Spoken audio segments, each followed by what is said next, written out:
Welcome back to my channel. I have literally always wanted to start a video with "Hey besties" because, honestly, you are my besties. The weekend was booming over on my Instagram. Are you following me over there? That's where I share a lot of pre-video coverage, especially when it comes to Miss Lively and Mr. Baldoni's case. I post sneak peeks, clips, and updates so you can get a feel for what's coming before it drops here. Now, let's get into it because this weekend was busy. Another simple favor dropped, and Blake Lively was trolling hard in this new movie. She apparently added the phrase "see you into oblivion" after filming during post-production. That phrase? It originally came from Mr. Brian Friedman in interviews back in December and early January. Post-production wrapped in late January, so there was definitely time to add voiceover. And if Blake's mouth isn't visible in the scene, they can easily splice her voice in to make it look like it was said during filming. And that seems to have happened twice. Once during a scene related to a subpoena for either evidence tampering or witness tampering, and again with that now infamous "see you into oblivion" line. So if you're wondering, is this trolling? Is this intentional? I think absolutely yes. In her amended complaint, Lively literally brings up the word oblivion not once, but twice. That word clearly stuck with her. Let's break it down. In the lawsuit, she wrote, "On information and belief, all defendants actively participated in this enhanced retaliation campaign.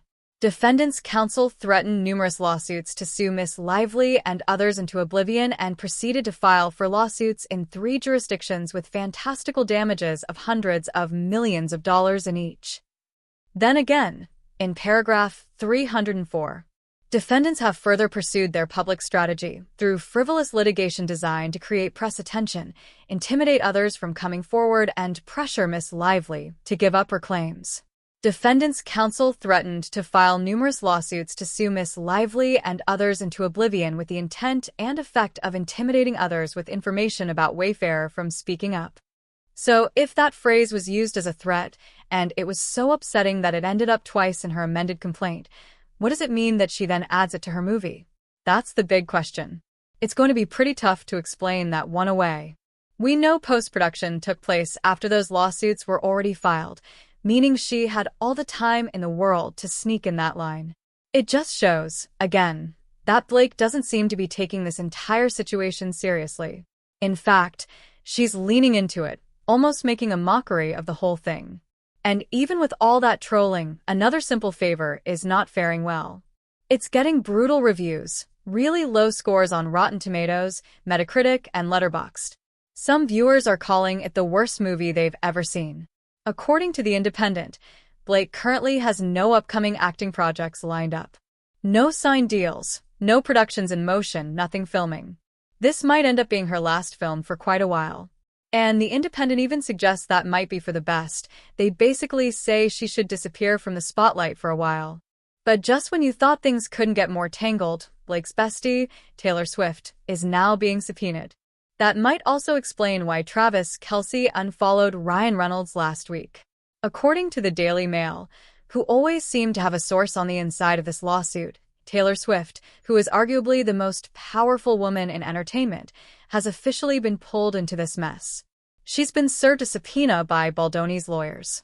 The subpoena compels her to sit down for an interview, under oath, with Baldoni's Street Fighter lawyer, Brian Friedman. And let's be real, that is never a pleasant experience for anyone. He's known as one of the most feared litigators in entertainment law. If you find yourself going up against someone massive and you're the underdog, he's exactly the kind of lawyer you'd want on your side. He's not for everyone, but he knows exactly what he's doing. Brian Friedman is known for representing people who are up against massive institutions, those David versus Goliath type legal battles. His specialty? Crisis litigation. That's where he really shines. When celebrities find themselves caught in scandals or in the middle of major public blowback, he's the one they call. But what makes him stand out isn't just his legal skill, it's that he does a lot of his fighting out in the open through the media. So when you think of him, yes, he's absolutely a mastermind behind the scenes, but he's also the face of the litigation. He leads the public messaging. He's the one giving interviews, shaping the narrative, and putting pressure on the other side by keeping the case in the headlines. And make no mistake, The legal team backing Baldoni and Wayfair is huge. Bryan has his own firm out in California, but they've also partnered with another powerhouse litigation firm based in New York. Here's how that works. If a lawyer is only licensed in one state, they can still represent someone in federal court elsewhere, but they need to apply for special permission to appear, and they have to partner with a local attorney in that state to officially file paperwork and argue motions. That's what they've done here. The firm they brought on in New York is Mester, Chelly and Fain PLLC. You'll probably recognize some of the names from the filings. Mitchell Schuster and Kevin A. Fritz have been writing and filing a lot of the documents. And there's also another key player, Meditra, an entertainment attorney out of California, who's been approved to participate even though she's not based in New York. She was even seen at the premiere, reportedly in the basement with Wayfair's team. Now, let's be real. This kind of legal team doesn't come cheap. These are high-powered attorneys. You're looking at hourly rates north of $1,000. Easily. And Blake's team? Just as expensive. There's been a lot of speculation around how much both sides are spending, and with the sheer volume of discovery, witnesses, depositions, filings, and the number of people involved, it's safe to say they're spending millions. By the time all is said and done, attorneys' fees alone could hit the tens of millions. It kind of puts those jaw-dropping damages claims, $250 million, $400 million, into perspective. They're spending serious money on this case. And here's where it gets even messier. Taylor Swift, who has reportedly been trying to avoid all of this, has now been subpoenaed. According to a source who spoke to the Daily Mail, subpoenas started going out last week, and depositions are being scheduled. People try to delay or claim conflicts, but ultimately, it's very hard to get out of a federal subpoena. The source also said Travis Kelce is expected to be served with a subpoena soon. And he's not the only one. So is Hugh Jackman, who's a close friend of both Blake and Ryan. There are even questions about whether Gigi Hadid and Bradley Cooper might be next. Now here's a detail that's important. Federal court subpoenas aren't public. They don't show up in the court docket. You need permission from the judge to issue them, but unless they're filed as exhibits in a motion or other document, the public doesn't see them. That's why we don't have a full list of who's being subpoenaed. We've only seen it confirmed in cases where companies like Marvel or one of Blake's companies have had to disclose it. Leslie Sloan told the court last week that in the initial disclosures from Wayfair's side, there were 150 potential witnesses. That's a massive number. Obviously, they're not going to depose all 150, but even narrowing it down to 30 or 40 is a lot. If Taylor and Travis both end up having to sit for depositions, that would definitely be telling. So, what would Travis even know? Well, not much beyond the timing. He became Taylor's boyfriend during the filming period. But the more interesting detail is Taylor's presence before production started. She was reportedly at the penthouse during the pre-production phase. Lively had invited Baldoni over to talk about the script, and they were reviewing a rooftop scene. A rewrite Blake claimed on the red carpet was actually written by her husband, Ryan. According to Baldoni's legal team, Ryan Reynolds and Taylor Swift were there hyping up the new version of the script. They told Baldoni it was great, that he should seriously consider it. Publicly, though, Taylor later gave a very different version of events. She claimed she was invited under a different pretense, felt tricked into attending, and only said hello because he was technically the boss. That's a very different narrative than what's in the complaint. So now, apparently, the plan is... Now it looks like Friedman is going to question Taylor Swift directly about her ties to Blake Lively and what exactly went down at that penthouse meeting, because that's when she was brought in to review the script rewrites. Once she's deposed, she'll be legally required to hand over any emails, texts, or other messages she exchanged with Blake about Baldoni. And yes, she will be asked to give her version of that night, which, according to Baldoni's side, was the catalyst for a string of events that ultimately forced him out of the project he was originally directing and starring in. Now let me clarify something. The Daily Mail reported he co-wrote the film, but that's not accurate. He did not co-write it. And another big question Friedman reportedly wants to raise? Whether Blake Lively made any allegations of sexual harassment against Baldoni, and if so, what exactly did she say happened? These are the kinds of questions that will come up in deposition, and we're hearing that subpoenas and depositions are going to keep rolling out all summer long. According to sources, There's been no sign from Blake's camp that they're open to settling, which has a lot of people scratching their heads because, really, a fast and quiet settlement would probably be the smartest move at this point. Meanwhile, Hugh Jackman is getting pulled into the mix over that nice pool character. Yes, the one with the man bun. Apparently, it's related to Marvel, and they're still trying to distance themselves from that storyline entirely. Now, the Daily Mail is starting to point out something a little strange. Taylor Swift has been unusually quiet through all of this. And that's odd because when Kesha accused Dr. Luke of sexual misconduct, Taylor publicly supported her, donated $250,000 to her legal fund, and released a statement through her rep. But with her friend Blake? Not a word. Nothing from her team, nothing from her PR, no support on record. It's been complete silence. At one point, pro-Blake sources tried to paint a picture that everything was fine between them again. They ran with quotes in People and Us Weekly saying things like Blake knew she and Taylor would bounce back, and their friendship wasn't over for good. Supposedly, Taylor had been hurt, but they patched it up. But then, almost immediately after that PR spin, Travis Kelce unfollowed Ryan Reynolds, which looked really bad. Blake unfollowed Travis. Ryan still follows Travis, last I checked, but it's clear something's off. And some people think this might just be for show, like they're trying to look distanced for legal reasons. But others believe the distance is real. According to the Daily Mail, Taylor is absolutely trying to stay out of this mess. When her team got wind of the subpoena, they allegedly made it known she didn't want any part of this.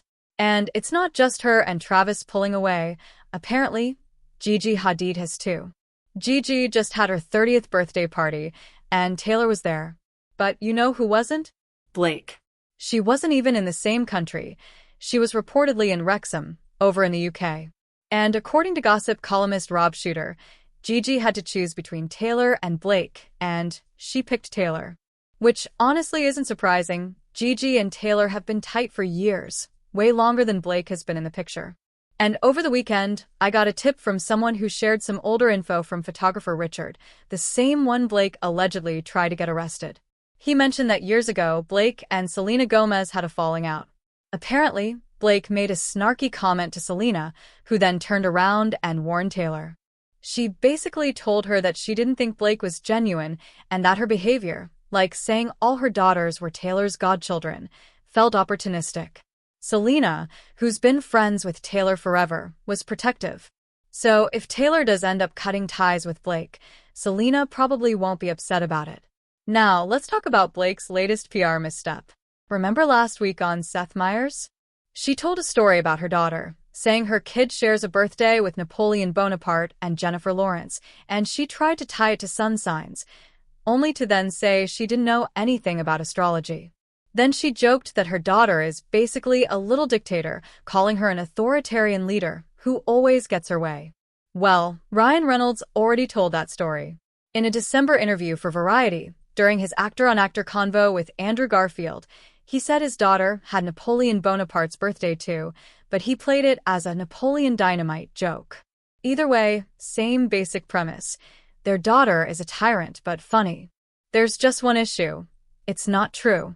Not a single one of their daughters was born in August. One was born in December, one in February, another in late September, and one in early October. None of them have an August birthday. So she told that story, completely made up, to a national audience. So Blake goes on national TV and says, "My daughter has the same birthday as Napoleon Bonaparte." And all anyone has to do is Google it. Napoleon was born on August 15th. But none of Blake and Ryan's kids were born on August 15th. Not even close. So it's just not true. And sure, they could try to say, "Oh, it's just a bit," or "it was meant to be funny." But the thing is, she wasn't trying to be funny. That wasn't the tone. She was asked if her daughter ever criticizes her, and she transitions straight into this whole story about her daughter being like Napoleon, implying she's a little tyrant. It was weird. And here's where it gets even more interesting. Blake has openly admitted, more than once, that she and Ryan lied to the media. Back in a 2017 Glamour interview, she talked about how Ryan tweets these hilarious stories about their daughter, and when asked if those were true, she laughed and said, He may as well work for the Inquirer.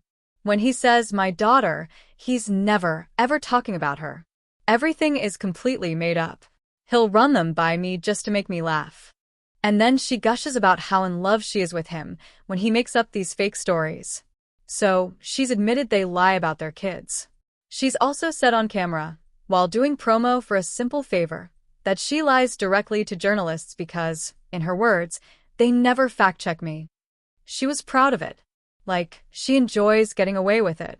But here's the problem. Right now, Blake is at the center of a lawsuit. Her credibility matters. So making up fake stories, especially when they can be disproved in seconds, only hurts her. Telling the world your daughter has the same birthday as Napoleon Bonaparte, and then having everyone see that's not true? That's not just a bad look, it's a verifiable lie. And the fact that she's done this kind of thing repeatedly, bragging that no one checks the facts, well, that could be used in court to erode her credibility. Because if she's out here saying, on the record, that she and her husband make up stories about their kids for fun, how do you trust her now? Why would anyone believe what she says under oath? This is especially important considering the bigger picture. Think about it. Ryan and Blake have made a game out of misleading people. The nice pool character seemed to be a full-on parody of Baldoni. A dig. A way to mock the harassment allegations. And then there's a simple favor, where Blake's character drops the line, "I'll sue you into oblivion." And now we're seeing Ryan make jokes about it on SNL, referencing tabloid drama, referencing sexual harassment allegations, all with a wink and a laugh. Like it's a punchline. I'm not a psychologist, but I've said this before, and I'll say it again. I do think Ryan Reynolds might be a sociopath. Maybe even a psychopath. He gets a clear thrill out of lying. He enjoys tricking people, fooling the public, spinning a narrative where nobody can tell what's true. And it seems like both of them, Ryan and Blake, will lie if it protects their egos. That's very classic narcissistic behavior. And when a narcissist starts getting backlash, they can't handle it. They cannot admit fault. They can't face the idea that they're not perfect. So instead, they deflect, and they create entire stories to shift blame onto someone else. It's about preserving that carefully curated image. Because admitting they're wrong? Not an option. And that's part of why I'm so passionate about covering this story. Because I know what it's like to go up against a narcissist with power and resources. I've been sued by a malignant narcissist twice, and I can tell you, it's one of the most traumatizing things you can experience. When the world believes their lies, when the system seems rigged in their favor, it's like trying to breathe with an elephant sitting on your chest. You feel like a mouse. And I have no doubt that Justin Baldoni feels that way right now. But here's the thing. In a deposition, the truth starts to matter. That's where the lies start falling apart. Because under oath, narcissists struggle. They don't tell consistent stories. And if you can pull at the right threads, the whole thing starts to unravel. But just as much as this can expose Blake, it can also be weaponized against Justin. Because in federal court, the lawyers get to depose each other's witnesses, and if Blake's legal team is as aggressive as it sounds like they are, they might use the deposition process to try to intimidate or emotionally wear down Baldoni. It's another power move. So here's how depositions work, because I think people don't always realize just how intense and strategic they really are. In federal court, if you want to question a witness, you have to issue a subpoena. That subpoena can request an oral deposition, meaning live questioning, and it can also demand that the witness bring specific documents, like emails, text messages, contracts, anything relevant to the case. That's likely the kind of subpoena Taylor Swift received. Not necessarily because she's accused of anything, but because she may have material communications, texts, emails, between her and Blake Lively regarding Justin Baldoni, the movie, or the fallout. Once a subpoena like that is issued, both sides have to work out how the deposition will happen. It can be remote, through a secure, recorded video link, which is how most are done now, or it can be in person. Either way, it's all recorded and a court reporter is there transcribing every word. Now, once you sit down for the deposition, federal rules give the attorneys 7 hours. 7 straight hours. And they can ask you anything remotely relevant to the case. Before it happens, Both sides are usually given the documents that might be used during questioning so that the witness can prepare things like emails, messages, contracts, and other records. And here's the important part. Cooperating in a deposition is essential. If you dodge questions or act cagey, opposing counsel can drag it out and make the process even more painful. And the opposing lawyer can absolutely try to trip you up. They will press, prod, dig. They can be vicious. They can ask completely inappropriate or deeply personal questions just to rattle you. Like, let's say they ask Ryan Reynolds, "Is it true you're gay?"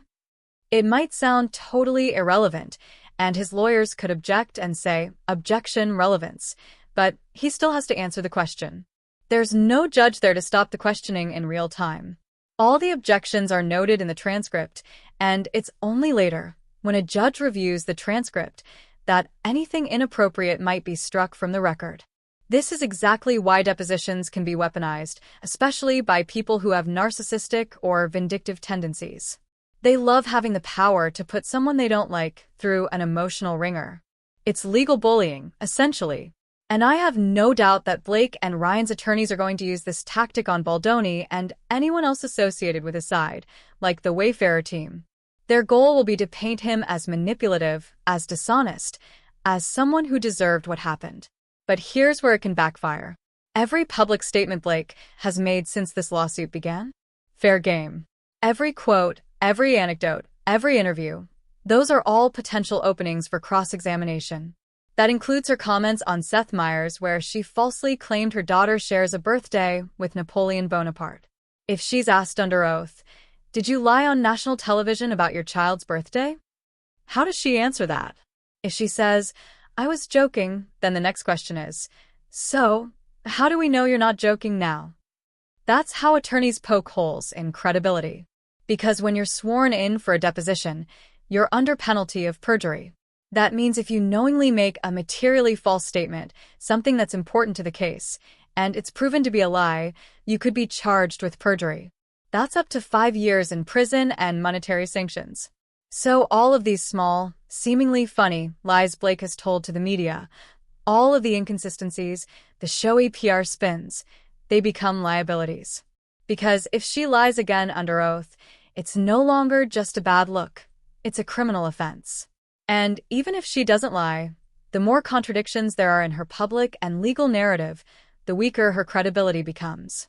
And that's something no celebrity PR team can fix once it's locked into a sworn deposition transcript. Perjury damages your credibility. Period. So, unless you're a narcissist who physically cannot stop themselves from lying, there's no incentive to do it under oath. And in Taylor Swift's case, now that she's been subpoenaed, she has a legal obligation to tell the truth. This isn't a music video. It's federal court. Now, yes, people try to skirt the truth in depositions all the time. You'll hear things like, "I don't recall," "to the best of my knowledge," "I believe." These phrases offer a kind of legal wiggle room. Saying "I believe" gives you a defense. It was an opinion, not a factual statement. But that only gets you so far. If you start saying "I don't recall," the attorneys can drop a screenshot of a text, an email, or a document right in front of you and say, "Does this refresh your memory?" And then suddenly, memory comes back. It's important to know, you can't plead the fifth in a civil case. That's criminal court territory. If someone asks you a question that touches on criminal behavior, yes, even that you still have to answer. You can say, "I don't recall," but again, if there's proof, that tactic falls apart. And if you lie, if you knowingly make a materially false statement, that's perjury. That can mean fines, sanctions, and even prison time. So if you're honest, cooperative, and composed, even when the other side is nasty, it reflects well on you. And yes, opposing counsel can be brutal. I've been there. But stonewalling or acting combative only makes it worse. Let's talk about Taylor again. She can try to fight the subpoena, say she's irrelevant, that she shouldn't have to testify. But the truth is, if Baldoni's team believes she holds material facts that support their side, she'll almost certainly have to sit for a deposition. And that's bad news for her image. Because the second a celebrity is deposed, the carefully curated PR fantasy starts to crack. Especially in Hollywood, where persona is currency.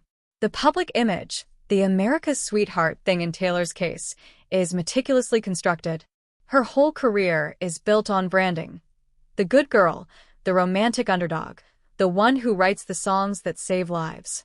But what happens if under oath she admits to, hypothetically, doing drugs, or helping to bury misconduct, or using coercion, or sending threatening messages? What if she's asked whether she knew the sexual harassment allegations were false and participated anyway? Even if the transcripts are sealed under attorney's eyes only, which is highly likely, the fact that a deposition happened, that she was questioned under oath about possible wrongdoing, is damaging enough. And this is why no one in that circle wants to be deposed. Because a deposition doesn't just pose a legal risk, it threatens their reputational brand. These are people whose livelihoods depend on public perception. And depositions force you to drop the act.